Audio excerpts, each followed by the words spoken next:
"You're not authorized to be here. This is a restricted corridor." The words echoed sharply as the security officer stepped forward, hand on his weapon, voice stern. But she didn't flinch. She stood still, mop in one hand, ID badge swinging gently from her neck, her face calm, too calm for someone who was supposedly lost. Behind her, a few soldiers exchanged uneasy glances. The air in the hallway suddenly thickened, like it knew something no one else did. She looked like a cleaner. Plain uniform. Quiet presence, the kind of person you walk past a dozen times a day without ever truly noticing. For 3 weeks, that's exactly what she'd been. Just another background figure mopping the Pentagon floors. Until today.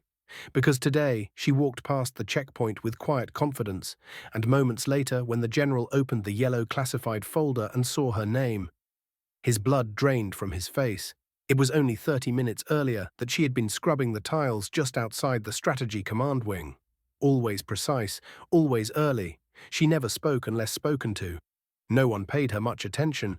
Private Sanders occasionally tossed her a casual joke. Lieutenant Reynolds once asked her to restock the coffee machine. But no one ever asked who she was or why she was there. No one knew her story, until the general said her name out loud, and it shattered everything. Alina Vostrikov. The file slipped from the general's hands like it had burned him. Heads turned. Footsteps froze. He looked up, and there she was, standing silently at the center of the hallway. She didn't speak, didn't move, just met his stare like she'd been waiting for this exact moment. He blinked once, maybe twice, but the sight didn't go away. He whispered the name again, like it was a ghost. Vostrikov. Around him, aides began flipping through their tablets, panicked. One stammered something about background checks, insisting she wasn't on any roster beyond standard janitorial clearance. But her name spoke louder than any clearance code ever could. Because Vostrikov wasn't just a name, it was a shadow. A name no one in American intelligence had dared speak for nearly 2 decades. Her father had made sure of that. Alina wasn't just a cleaner.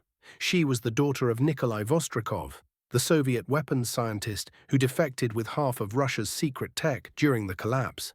Some said he'd been killed by his own government.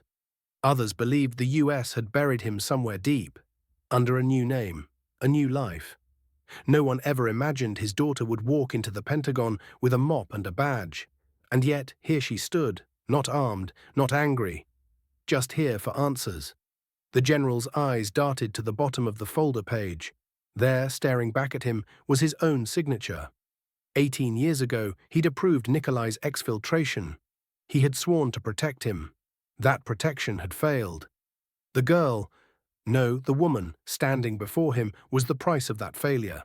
His throat went dry as she finally spoke, her voice calm but impossible to ignore. She wasn't here to expose secrets or start a scandal.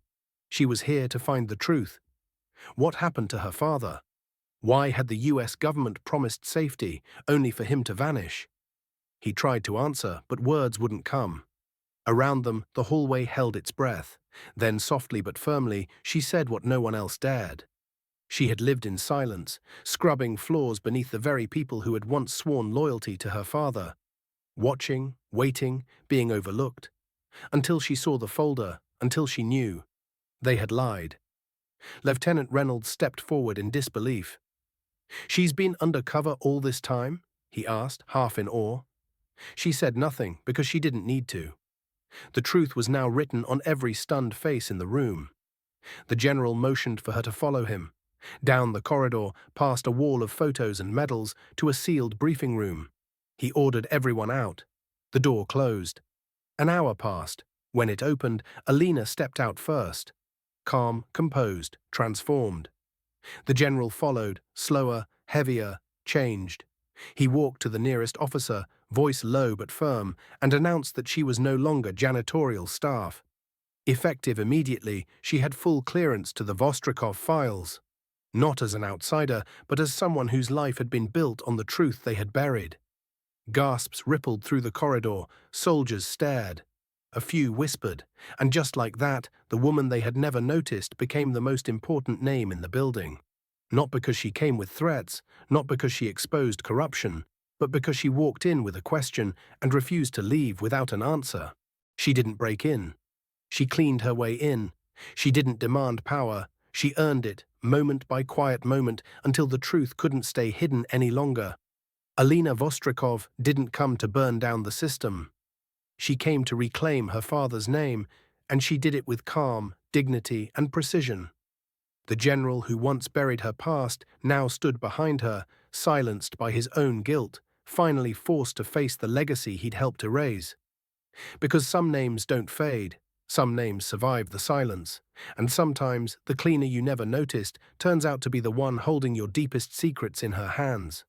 Before we end this story, let us know in the comments where you're watching from. We'd love to hear. If this story touched you, don't forget to like the video, subscribe to the channel, and let us know how you feel in the comment.